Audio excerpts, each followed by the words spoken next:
Babysitting, side hustles, Wall Street. Welcome back to the TrailBLAZER pod. I'm your host Faye, and each week I bring you stories of Jewish women paving bold paths. This week's guest is Debbie Sassen, business and money coach and host of the Jewish Entrepreneur podcast. Debbie's journey was always fueled by one thing: drive. From early money memories to a full-fledged career in finance, this episode explores the go-getter mindset that turns childhood ambition into lifelong success. Let's dive in.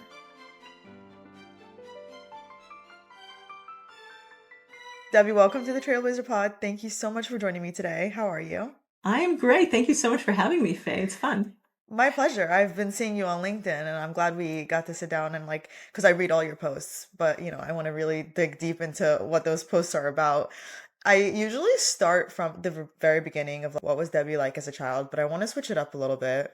It's Monday. If you had to explain who Debbie is without saying what you do, what would you say in this moment? What came up into my mind is what my dad has always called me. I'm like his go-get-'em girl. I love it. That's Like really good. I am. I like, listen, there are people, and not everybody is like this, but there are people who have goals. There are people who stretch themselves. There are people who Yeah. go, and there are people who are just more like, I don't want to say complacent because I think that sounds judgmental, but they're just people that are just maybe happier with where they are. But, I'm a very goal-oriented, driven person. Yeah. So that's kind of what comes up. Everyone is, Yeah. like you're saying, different. Yeah. Okay, so let's go back to all the way when Debbie was like 5, 6, 7. What were you like then? Well, my mom, Alea Shalom, my mom called me the mouth. That's so cute. I have a journal somewhere. Like I was the kid who like kept pushing, prodding, like if I wanted her to tell me something, explain something to me, I would just keep like asking Got and it. talking. And there's kids who ask why. I guess Yes. that's what it was. But I was, listen, I have an older brother, then me, then a sister, and then two brothers. So I was the bossy one. I was the one who sort of the mom ran the house. Yeah. When I was 5 or 6, I was diapering my youngest brother. So yeah, I was always the one who was like very out there, very involved in doing things. It's so cute that both your parents had names for you. I think that they're very positive names in my opinion, but that's very sweet. Right. Yeah. So, you have said that receiving and earning money has always filled you with joy, and this is like a quote from you. And I'm Right. curious, like when you first realized this about yourself, was it childhood or was it more teenage years? Was this something that was fostered in your family to understand? Was it something you felt on your own? Like, where did this journey start? I think it's something that's just me oriented.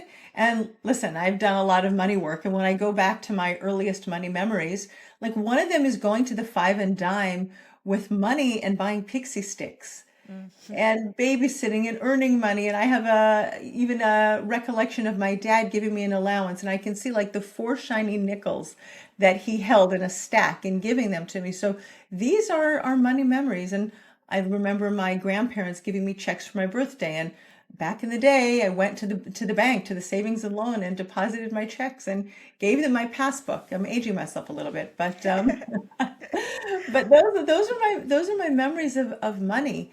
And I loved going out and earning. It was always fun for me.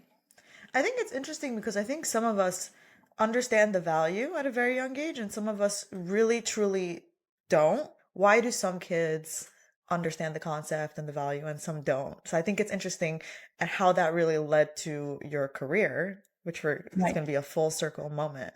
Yeah. Was this a conversation that was talked about with your parents or it was just like figuring it out on your own? In like my parents got divorced. My dad and mom separated when I was in fourth grade, and then my dad remarried when I was 12. I guess I was in seventh grade. And when my dad got remarried, he was made redundant because his boss was my mom's dad. So Mm. it didn't work Okay. out so well.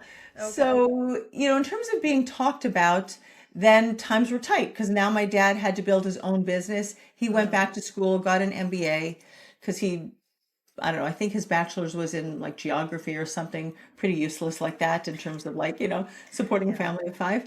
So this was something that was given over to us that if we wanted spending money, we had to earn it ourselves. I don't remember at what stage there were no more allowances. But my dad is the coupon king, always has been the coupon king. Listen, all of my grandparents escaped from Nazi Germany Right.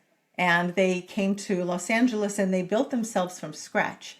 So being very discerning about money was something that's just part of who we are. It's like our DNA. Right. And so my dad clipped coupons, and it's a sensible thing to do. If you can like save money on your toothpaste and your laundry detergent, why not? But we always, when there were double coupons and triple coupons, we like still joke about him. Like if there's a coupon, daddy's gonna Yeah. find it. Daddy's He's gonna the buy the coupon thing. guy. Yeah, Yeah. yeah, yeah. That's So funny. it was a conversation, but for many of us, that money conversation is part of the family. Even when my dad and my stepmom got married, they would joke about the fact that she got a second refrigerator and he got a microwave oven. Because even back in the day, microwave ovens were like, it wasn't like you would find one in every house. That was Right. like a benefit of getting married. Wow. But these kind of conversations, but it was never in a, we can't afford it, we can't afford it. Like when my dad had to start his own thing, they told us like that year Hanukkah was going to be very slim. I got one turtleneck sweater. And then when I wanted to go to summer camp, I wanted to go to music camp and sing that summer. He's like, no, there's no money for that. So I went and I started cleaning houses so I would have money to pay for camp. Wow. Okay, so was this something that you're like, I'm gonna make a career that has to do with money, or did you have a completely different vision for yourself? And I always ask this question because I think when I started this, I was like in a career pivot and like a change. And I think sometimes people beat themselves up for going to school for something, having this vision, and then ending up in a completely different space. And so I want to know, like, what was going through your mind? What were you like? This is my dream career. This is what I want to do. If you had that, not everyone I, dreams about their career. I did not dream about my career. I Okay. like my husband knew from a very young age, like science, science, science. I mean, he's like been Hmm. living, breathing, eating science, since he was young. But when I was in my junior year of college, I had a boyfriend, and he told me, Debbie, you should be an investment banker. Listen, I grew up in LA. I didn't know too much about investment banking. Yeah. I'm like, what's an investment banker? Why do you But think he said that to you? I guess he just knew something that I didn't. He was from New York. So So interesting. he understood that kind of thing, Yeah. but I understood Hollywood. I'm from LA. So but I Wow. never wanted to be in Hollywood. I actually have a brother who does. He's in the movie commercial Oh, industry, so cool. he went down that route. But when the investment banks came to my college and they were interviewing, I had heard this thing, and so Hmm. I just followed the breadcrumbs, and that's how I ended up working on Wall Street. But after my first year in college, my parents sent me at UCLA because I was in LA to do one of these assessments about what you should do when you Hmm. grow up. And the only thing I remember was when they gave me the results was that my logic, I scored 100%. I'm a very logical brain, but I don't have attention to details, so I shouldn't be a lawyer. Like if they're boring details, I don't Interesting. remember them, That's very interesting. Like, I would want to take a test like that. I think it says a lot. right? Do you agree with that? With that assessment? Well, I never had a desire to be a lawyer. But when I was working on Wall Street, sometimes I would have to read documents Hmm. and I could actually find like typos and things like that. Now, I might not remember because I remember giving this, like, if you want to be a lawyer and argue a case, you have to like take all of these details and bring them together and make some sort of story about it so you can have an argument. I mean, I don't really know what I'm saying because I was never a lawyer. Or No, but I think that's correct. the guy who told me to be an investment banker, he was in law school actually, but Oh, interesting. That's very I funny. guess he knew that I shouldn't be a lawyer as well. Uh, Yeah. but anyway, so that was where investment banker first like came onto my radar screen. Hmm. I don't know what I would have done if he hadn't suggested that, but listen, God puts things, in your path that Exactly. you need to hear, and the rest is history. Yeah, it's like sometimes people see things in you that you don't even see yourself. And it's Right. like just creates this like little, like you're saying, he said it, and then when they came to college, you're like up to your campus. You're like, oh, he said, right? Very interesting how that happens. So you end up working on the trading floor at Goldman Sachs, and you're on Wall Street, and then you work for the Bank of Israel. And, did you find that, I'm just curious because, we're going to go into the journey from there. you were told, this might be good for you. You went and did it. At that time, did you find that you were actually interested in it or that you were just good at it? I spent 3 years at Goldman Sachs before I left and came to the Bank of Israel. The first 2 years, I was really, and maybe part of my third year, I was on the trading floor and I was doing what I love best, which is sales, marketing, talking to people. Then I was moved into derivative products. I mean, I was doing derivatives on the trading floor, doing interest rate and currency swaps, like brokering them, speaking to people. But then I was brought into much more financial analysis and computer programming, and that didn't light me up.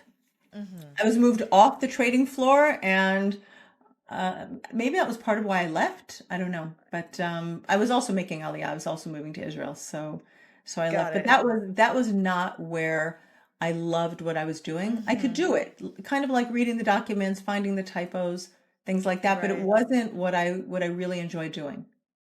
And then when you were working at the Bank of Israel, what did it feel like then? So again, when I was on the trading floor and I was, doing the investing and things like that, like So that's similar. where my adrenaline starts Got it. rushing.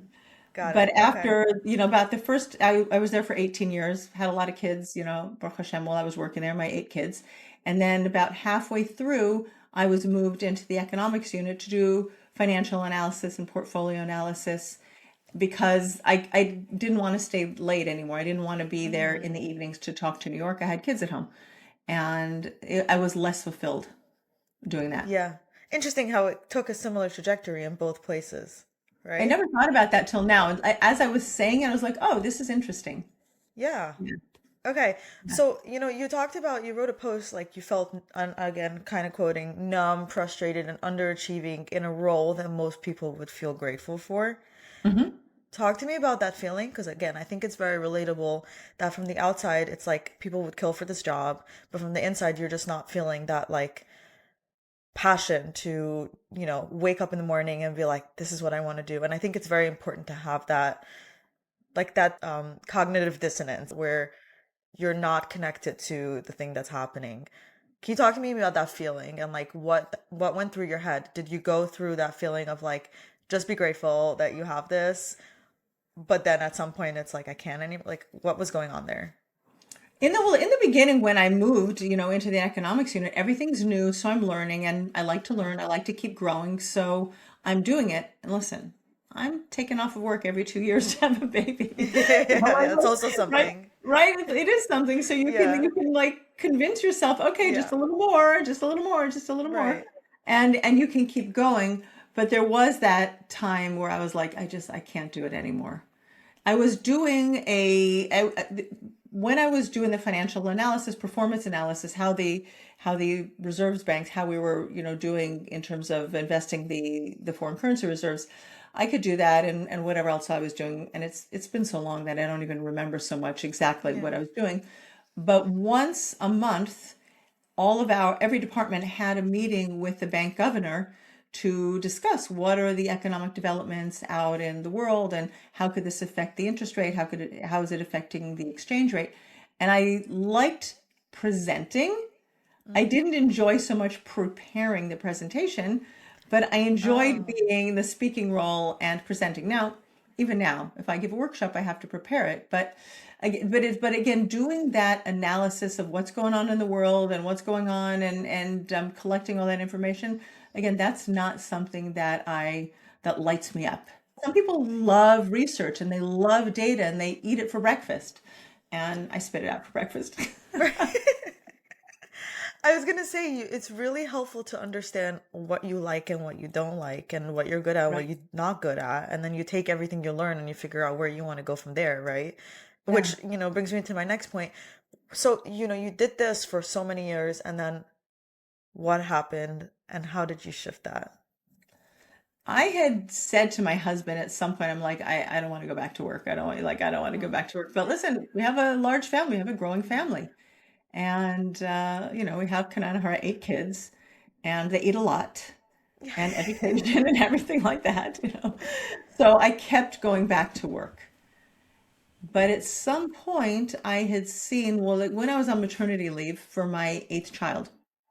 I had seen an ad that there was a financial planner in our area who was hiring. I was like, oh, maybe I should go and explore this. So I did have an exploratory call while I was on maternity leave. And then when I got back to work after my eighth was born, I had been restructured. The Bank of Israel had gone through restructuring, and I had been restructured out of presenting to the bank governor. I was like, and I was now supposed to be doing more data gathering and data Right. analysis, which is what other people were doing for me when I was doing the presenting. And I'm like, that's it, I'm out of here. Right. So, and if you gave notice, I think within 1 year after giving birth, like they had to give you your pension or something like that. It's unionized. It's the Yeah. government, so there are very specific regulations on what they're allowed to do and not allowed to do. So I'm like, no, this is it. I'm going to go and speak with this financial planner. I'm going to see if there's an opportunity here. And then I started being mentored, and I went into financial planning. Wow. It's almost like it happened when it was supposed to. Like you had this feeling and then, it's interesting. I had another woman who in maternity leave, like also gave her that like time to reflect on what she wanted to, like, do I want to continue what I'm doing? And I'm Yeah, not a mom, so I just think it's a really interesting like period in someone's life where it's almost like a gift. Like, is this really the path you want to stay on, or are you gonna like take this opportunity? And I think good for you because I think a lot of people wouldn't take that opportunity, especially like you're saying you're a mom of eight, you have, security. There's one thing to have like passion, but security, I think, is a huge thing when you have eight children. And I know at yeah. some point your husband battled cancer as well, right? Right. So he did that. He did that after He did after that. after our sixth child was born. So I went back to work. In fact, the way it happened was, and all except my first, I took 4 months off, and then I took 6, 7, or 8 months off with all of my kids because again, the government couldn't fire me. So I Right, really, right, it was in some people's terms, you would say it was pretty cushy because I mean, it's a government salary. We're not talking private sector. But right. again, and I know this that's also why I wasn't promoted quickly Because because of the time I you took took? I took the time off that like I felt that I needed. Listen, we're living Right, in Israel. All of our family is outside of Israel. So right, we didn't have any support. right. It was just us. So I went back to work after our sixth was born. Hmm. And just a couple weeks later, my husband wasn't feeling well. He went to the doctor. I remember him calling me. I was shopping on my Sunday, which was my day off, with my baby in the car seat. Oh my He's like, I'm going to the doctor at 6 o'clock tonight to do a check. I'm like, and I didn't say this, but I'm thinking in my head, that's dinner time. I've got 6 kids. How can he do that to me? But he gosh, had his yeah, like inkling, his intuition that there was yeah. something that wasn't right. And so I went back, and this baby, this is actually our son who's getting married in a few weeks, Oh my gosh, right? That was wow. him. And it was it was right after Sukkot, so it was the winter time when I'm supposed to be writing the annual report, which I also didn't love doing because that, more data analysis and reporting and stuff like that. But I just remember that was like a very heavy, heavy winter in terms of like doing the writing and my son and my husband, and yeah, it was a tough time. Wow.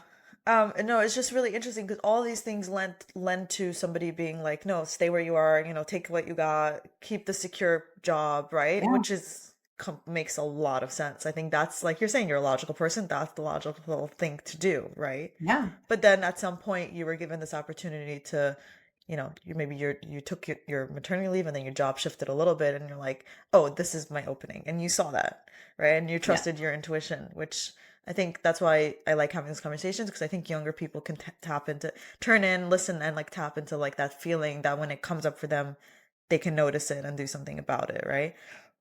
We're talking about being a mom of eight and, your husband having cancer. I want to take a second to pause and ask you a question that I ask a lot of my guests. Like, how do you feel about the word balance? Oh, I don't talk about work-life balance. I talk about work-life harmony. I Okay. don't think there's anything like balance. Like, what is Okay. balance? This is 50% of why my I'm time I'm asking. with my family, 50% of my time I'm at work, or Right. 33% of time because I have to have my relationship with my husband also. Does Right. that go into family? Does that get its own thing? Right. Listen, we zig and we zag. Yes. And for example, I have another son, and we laugh about this, but sometimes I have those like pangs of consciousness. When I was working one summer, he's a July baby, and I was I was putting all the information together for my presentation to the bank governor. It was his birthday. We bake our birthday cakes at home. And I'm not a great birthday cake baker. I'm not a great like baker, Yeah. oftentimes my girls did it. But we bought him a cake. We bought a Black Forest cake and it had frosting and cherries and chocolate sprinkles. And he's like, and I'm the one who got the cake, the bakery cake and not Yeah. the homemade cake. And that's balance, or that's like what you do at the time, because there wasn't time to also be at work, because I had to work extended hours during certain periods when we were putting the presentation together, because I had to write it, then I give it to my boss has to review Right. it, then I get all the corrections, and I don't get to go home at 3 o'clock in the Right. afternoon like on those days. Sometimes it's at 6 o'clock. Yeah. So yeah, we just have to figure out how to make it work. It's interesting because I've heard like integration, I've heard like different buckets. I've never heard harmony. It's a really good one to add to the list because I really ask anyone that I bring on here that has a career and is a mom and is a wife and is wearing like 700 different hats. I think it's an important question because we are told on social media balance is everything, balance is this, and it's like when I really talk to women who are doing it, they're like, I don't understand what balance even means. And that's an interesting conversation because it's like, why are we Yeah. being told balance, balance, balance when in reality, the accomplished women are like, I don't understand what that means. I think it's just the narratives And I that don't stay. even think, like, let's say you're a stay-at-home mom. 100%. And let's say you What have is five what is what kids. is How do what you? is what is balance? Like, Yeah. I'm going to spend 50% of my time going to the gym and going coffee with dates with my friends and going to take art classes, and then I'm going to spend 50%. Like, I don't It doesn't understand what the happen. concept is, right? What? Exactly. This is what I'm saying. People don't understand what it actually means in reality, but this is what we're fed. So this is Right. why I asked that question. Um, okay, so let's go back a little bit to, this shift. You did financial planning and then now you're really like I would you call yourself a money coach at this time? Like, do you have a different like three-letter title for yourself? It was financial planner. Mm-hmm. And then when I started working with civilians, I like to call Mm-hmm. them, not the government and not Right. big business, which I did on Wall Street, then I started noticing that people have all of these triggers around Mm-hmm. money. Yes. It doesn't matter if they have a lot of money, whatever, however you define a lot, hundreds of thousands of dollars, millions of dollars, people who are having money that they're investing in, long-term investment or retirement, people get like Yeah. constrained, tight, stressed about money. And I was like, oh, this is very interesting because Yeah. I didn't see this when I was working on Wall Street or Mm-hmm. working in the Bank of Israel. This is something new to me. So I just started learning about it. Like, why are people having Right. these interesting reactions to money? And so I have 5 coaching certifications, one No after the other biggie. after the other. And so at some point I started calling myself a financial planner and a money coach Okay, so a because I combination had of it. purpose. Yeah. Right. Yeah. And I think you said, a really good point about we have this like about money, but also we for some reason it's taboo to talk about, right? And so it's Oh like it yeah. It's almost like the feeds most into taboo topic. yeah, I know. And I think that also lends to people feeling that way because you're feeling it and you can't really do anything with the feeling. You have no one to talk to. And it's like, right? It's like the stigma that just makes it worse. I think I like this conversation around money because I think it's really important. I think specifically for women as well. Yeah. On your website, you have like, you help six-figure women, business owners, double their income, and you say without sacrificing faith or family. And I want to just break up that sentence and dig into that. So, why six-figure businesses in particular? Because of like my experience Mm-hmm. working from financial planning, working with big business, like I worked with like Ford Motor Company, Yeah. Monsanto, Kingdom of Sweden. I don't know. Like I worked with big business. Like, yeah. So I just know who I like to work with. And I work with beginner businesses, starting businesses. But listen, I'm not a spring chicken. Right. Well Right? said. I've been doing this for a while, Yeah. right? So I get to choose. So I really enjoy working with bigger businesses rather than newer, smaller businesses. Mm-hmm. But when it comes to growing and scaling a six-figure business, it's a different money conversation Mm-hmm. because now the stakes are higher. Right. In the beginning, Right. people start their business, they're excited, I'm going to make it work, I'm going to figure it out. And that was a conversation that I had with my husband when I'm like, I'm done, I can't do this anymore.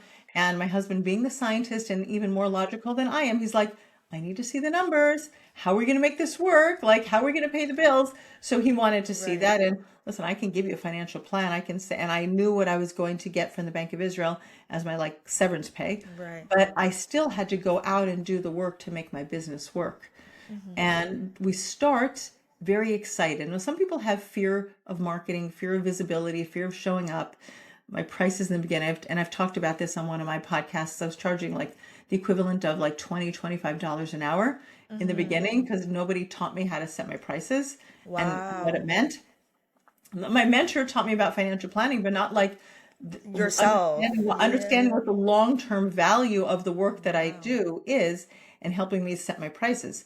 So I just charged and I would like overgave and I like invested so much time and energy in my first clients, which is fine. I mean, because that's how I learned. But in retrospect, the price was like way, way, way, way, way too low. Yeah. But okay, that is what it is. But now that I get to choose, like people have fears around raising prices, fear around investing in your business. When you get to that $100,000 income mark, even a little bit earlier, and if you're someone with a large family, you might be even at $50,000 ready to bring someone onto your team, a VA or something like that, because we have less time in our days. If you're a single person or you're married, one kid, whatever, a couple dogs, like you just have Yeah. more time. Investing in your business or borrowing money is a different conversation. Right. And I think it's interesting because it goes back to what you said earlier, knowing what you enjoy, knowing what you're good at. Yeah. And then, I think we don't do that enough. Like sit back and think about what are my skills? What can I offer? Which Mhm. lends me to this next point that you said about knowing your value. Was it hard for you not only to understand, the mechanics of like I need to charge more, but like understanding your actual value? I think a lot of us struggle with it. And so I want to ask you your experience and also advice. Like for somebody who, let's say, is in the position you were, charging $25 an hour, overextending yourself, how do you make that change to be like, no, this is actually my value and this is how I'm going to show up now?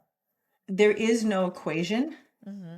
And that's part of feeling like grounded in terms of the prices that you charge. Like there's nobody can say like if I sit down and run a financial plan for you, it's worth $100 or it's $1,000 more somewhere in between. Like I know that if people can look at their money and all their investments and understand what the numbers mean and understand how tweaking them or changing their investment profile will change their long-term financial future, like that's going to be multiples of whatever it is I charge as a Mm-hmm. financial planner.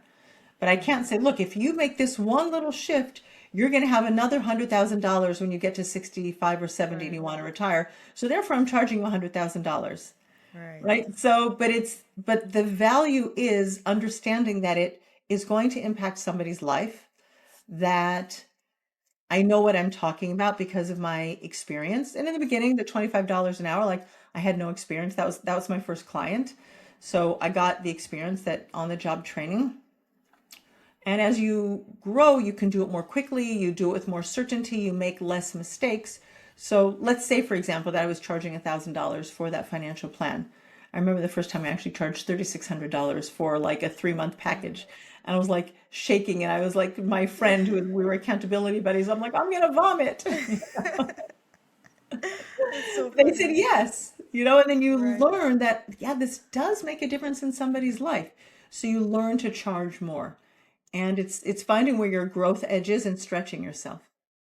It sounds almost like a chicken and egg. Like you need to understand your value to like increase your prices. And once you increase your prices and the feedback loop and they say yes, then you Yeah, understand your value even more, right? And it's right. like Yeah. one has to come first. You got to do, you got to put yourself out there to get that feedback that it's in fact true, is what it sounds like, right? Yeah. Taking the risk is always going to come first. Right. But just like Yeah. investing, like if you're going to put your money into the stock market, like you invest your money Right. first, the returns are going to come later. Right. The action comes first, Yeah. basically, no matter how, right.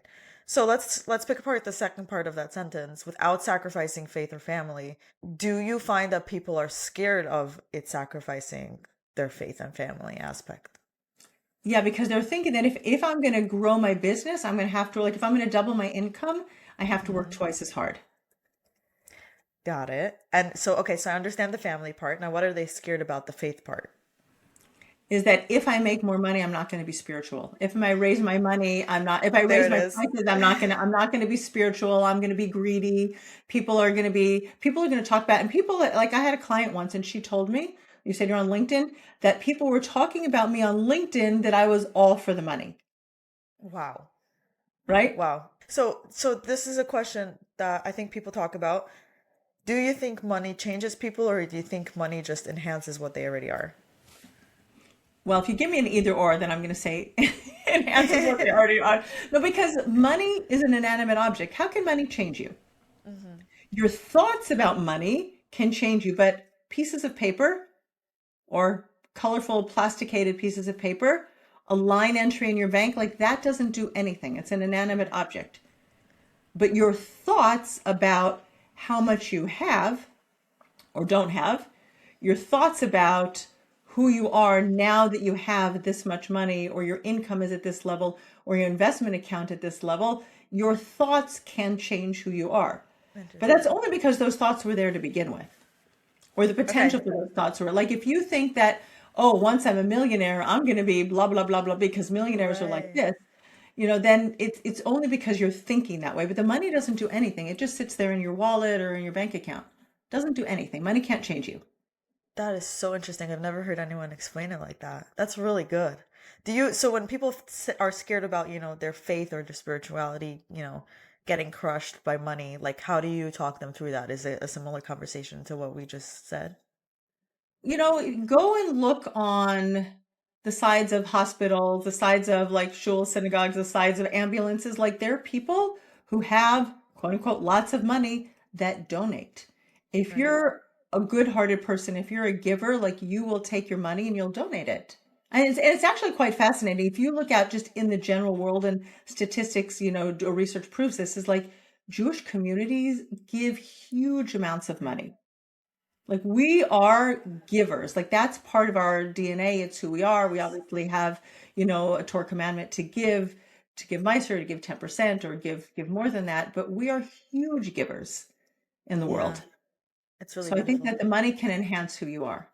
Yeah.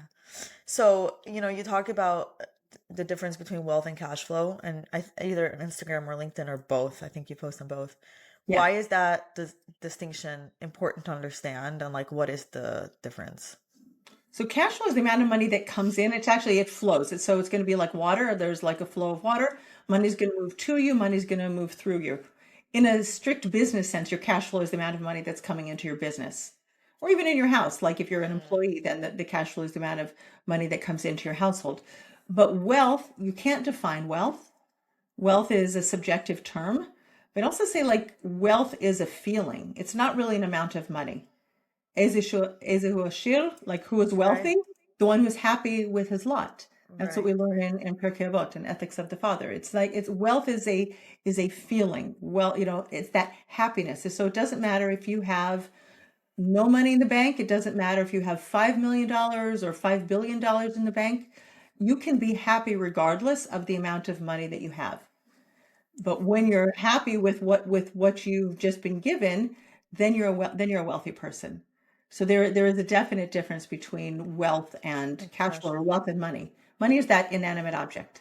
Right, which is you said it really well. Do you think do you see that people you work with don't understand that difference, or they're struggling with, you know, disconnecting those two? We use the term like, oh, that person's wealthy, oh, that person's rich. Like we use the Right. terminology to describe people who we know by looking at their external situation, right? Mm-hmm. That they're wealthy, but we don't really know what's going on in most people's lives and bank accounts. Right. We just see a few things on the outside. So many Right. people are like quiet millionaires, subtle millionaires. We don't even know. They're not ostentatious, they're not flashy. They're not wearing you know, the clothes that you might think that someone who is wealthy should be Right. wearing or would be wearing, or driving the cars or having the houses. There's a book that was written decades ago called The Millionaire Next Door. Mm. There could be millionaires living next Interesting. door to you, and you just wouldn't know because they're just not flashy. Right. And I think like I grew up with my parents always saying like those are the people they respect the most is the people that have it and they use it for good and they don't, you don't necessarily know that they're Yeah. wealthy or Right. rich or have that in the bank account. Yeah. What are some like other, you call them money blocks that you find that people have? Raising your prices, right? People That's have going to be that, one. right? Investing your money, Mm-hmm. because people don't understand risk. Really? You have to spend a little bit of time getting financially literate Mm-hmm. to understand how to make your money grow for the future.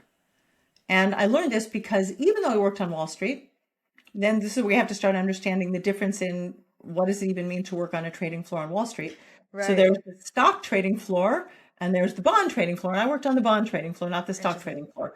So I made an investment and I ended up losing $50,000 because I didn't understand what I was doing. It was a leveraged bet, whatever.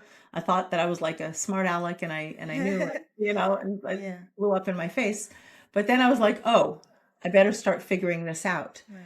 But what I learned in the process, and I wrote a book called The 1K Investor, is that like over long periods of time, the stock market will grow. And the stock market, I'm talking about like the S&P 500. Right. I'm not talking about, or the total US stock market will grow by like an average 10 to 11%. But if you're going to hold your money in cash and you want that in your retirement, that's much riskier than putting it into the stock market Mm. because your When you money's not going to grow. Inflation's going to eat away at the value of your money. do you I remember when I made my first investment, and we were like, are you like what kind of risk taker are you? Are you conservative, moderate? Are you like and I was like the most conservative possible. I was so scared. But then I was like it's sitting in there and I'm like, you can't really make money like this, right? Right. But my instinct was not to take a risk in my money. Do you find that people are scared of that risk or they just because they don't understand it or they are just adverse to risk?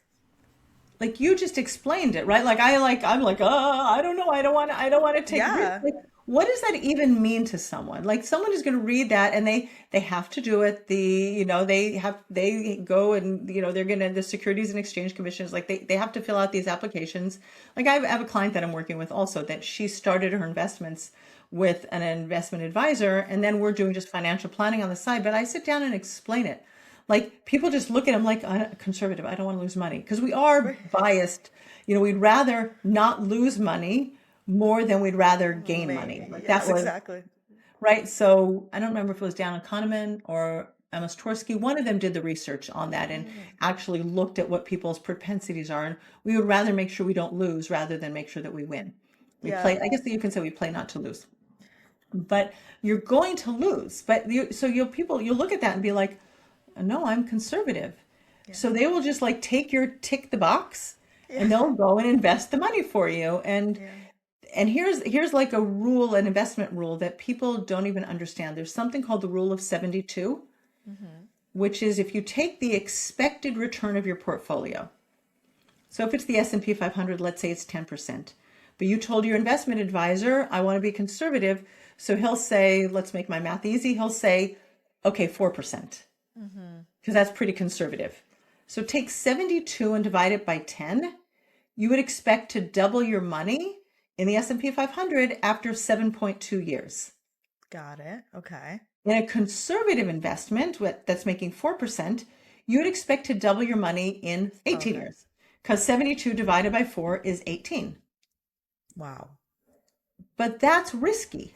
I mean, it's like if you Right. need your money, like I can take my money, let's say $100,000. If I put it in the S&P 500, it'll double in 7 years, so it's 200. It'll double again, so in 14 years, I'm going to have $400,000. If I put it at 4%, what the expected, and then in 18 years, it's going to be worth 200. I could already be like, doing my Right. next one on the way to 800. That's really interesting. I think numbers always help when you say nobody explains it to you when you sit down and you're like investment money. Like I just was like at some point I was like I'm not seeing anything, like so I had to kind of learn it from seeing it not grow the way I wanted to and I'm like what am I really doing? But I think when this is why I'm asking you the question, when you understand that in 7 years it's going to double and versus 18, then you can start framing it in your brain a little bit more logically, like we're Right. talking about, right? Exactly. Um, do you find that, and you might not, I'm just curious because I know you're in this, do you find that women and men have a different way of approaching money? So money is a big topic. When you say approaching money, what kind of money are you The talking I about? let's talk about what we were talking about earlier, the feeling about money and how it's going to affect your life. Women will be more conservative. They take less risk on average. Yeah. I don't know if it's the Y chromosome. I don't know if it's the testosterone. I don't know what it is, but It's just an women tend to be more observation. conservative. Yeah. Do you feel like we know maybe a little bit less than men do? Like we're not taught as much? None of us learn about money in high school, or, it would be nice if we had a It would be really financial nice. literacy course in high school or college. Yeah. Women, again, these are going to be like averages. So if anybody is like, no, I'm a real money person, I'm a real numbers person, but women, if we just kind of look at how society breaks up, men will be more sciences. I know that we're, teaching women they can go into STEM, they can do science, they can do data analysis, but we will go into the professions, whether it's teachers, social workers, coaches, like we'll Right. go into more the human, the Right. social skills, things like that on average. Right. Doesn't mean we can't do the other thing, but many of us will choose not to do it. And then men they get rewarded for being brave, for being courageous, for like going out there and being mavericks. Right. And even if you look at, this is one of my first podcast episodes, like 5 years ago, 4 years ago, that, if you look at women who have borrowed money on the stock market, versus men, it's way, way, way. I forget the percentage, now, but like 2% of women, or the companies that are traded. I'm going to botch this up, so don't quote me on that. But we borrow money less readily than men. Mm. It's like it's scarier for us, because then we have to pay it back. And what if it doesn't work? And what if I fail? And the men are like, I don't know. If I fail, I'll just like Right. I'll figure it out. I'll go on, and that's the way it works. And then, I used to say that if you found a job description for something, then there were 10 requirements on the job description. The man will tick 6 boxes and he'll put in his resume for the job. The woman will tick 11 boxes and say she's not qualified. Yeah. I'm laughing because I bring this up on almost every episode. I talk about, because one of my mentors told me this. She's like, don't be a perfectionist. Like, there's a study on this. I think Harvard did a study on this. Could This be. exact point. That's very funny. Yeah. Right? So we're, for some reason, and I don't, nature, nurture, I don't know, but we Yeah. will think as women that we're not enough, that we're not good enough. Right. We're going to strive to be more, do more until we're worthy of Right. taking the next step. Right. And it sometimes holds us back because, we wait Oh, till we're totally hold us perfect and back. we don't learn. Right. Like you're Yeah. saying, you learned on the job. Hmm. That's, you can't be perfect when you don't know yet, and that's how you Right. learn. Thank you for sharing and basically educating us. But I usually start, I did a little bit differently with you. I usually start by asking people about, how Judaism played a role in their life growing up. But I wanted to leave it for the end because, we were talking about money and faith and all that stuff. And I just want to go back to that question. Like, how did Judaism play a role in your life growing up, and like how did it shift to the way it does today? My family, I grew up being, reformed Judaism, whatever that means. So, and I went to Sunday school, I went to Hebrew school, but then I was just always felt very connected. So I taught Sunday school when I was in high school, and I Wow. worked in the library. I stayed involved, and so then that became part of my search. Not after my first year on Wall Street, because I had like no time to breathe, barely any time to sleep. Yeah. But my second year, like that's when I started my personal journey, and when I Yeah. started searching and asking questions and looking for answers. And so I made the move from reformed conservative. I think I skipped over that. No, my cousins, because when I was in college, I used to go to my cousins for like Rosh Hashanah and Yom Kippur. Oh, So I felt like, oh, like this is the real McCoy. And then I yeah. just kept moving. Wow. So So did I asked you this question earlier about, the sentence that you have, without compromising faith and family. Did you feel that shift for yourself? Did you start having these questions of like, is it now the same? Do I now have to change it in my life in terms of like money and your career, and or just did it just like naturally, let's use the word like integrate into your new way of living? there's a lot of questions. Like, when you're focusing, in an Orthodox religious, environment, like on spirituality and being you move towards spirituality, you move away from materialism. Right. So there is this, there is this shift. So then coming back into this work, especially as someone who's now coaching people on, I mean, financial planning is, again, you want to make sure that when you're 65, 75, 85, you have money. That's fine. But talking to women and saying, like, you can charge higher prices, you can raise your prices, you're worthy of it, you're allowed to make money. That is a conversation that I had to work through on myself. Mm-hmm. And especially in Israel, listen, the Israel that I moved to in 1988 is not the same Israel that I live in 2026. We are a much wealthier country today. Right. There is way, way, way more abundance. Like, I had that abundance when I worked on Wall Street. I was making good money. I could go anywhere, fly anywhere. I was single also. I could do anything that I wanted. And then as I came here and I focused on spirituality, it's like, no, materialism, and so that is a conversation that I've had to have, and, my own, let's say, money blocks that I've had to work through, that is it spiritual to be talking about money all the time? Right. And someone has to do it. If it's not me, then who's going to do it? there you go. There's the answer. This is why I wanted to bring it at the end, because I think when people offer a service, let's say like you're doing financial planning, but you're focusing on, let's say, 6-figure businesses and making sure that people understand that it's not such a disconnected thing between their family and their faith, and it doesn't have to affect them negatively. I think it's so important that the person doing it has that experience themselves. Mm-hmm. And you clearly are coming from a place where it's like, oh, I did that investment and I failed, even though I work on Wall Street. And oh, I did have that conversation with myself about money and faith. And I did, I did have to learn about my value and what to charge. Like, all these questions that I'm sure your clients have, you actually experience yourself. And I think that's why I brought the conversation the way I did, because I want to just like show, like, in a package, like, your business is really you. Like, everything you've experienced is what you're now trying to teach to people. Right. Exactly. And so I appreciate you coming on here. And I think that a good place to go, just for anyone listening, to dig deeper into those topics that we touched on, is your podcast. Because I went through the episodes and you really cover like an incredible amount of different avenues in this whole conversation. So Debbie, thank you so much for joining me today. I really appreciate you taking the time. And, I really learned a thing or two that I truly didn't know. Okay, Which is good. always fun. You're very welcome. Thank you for having me.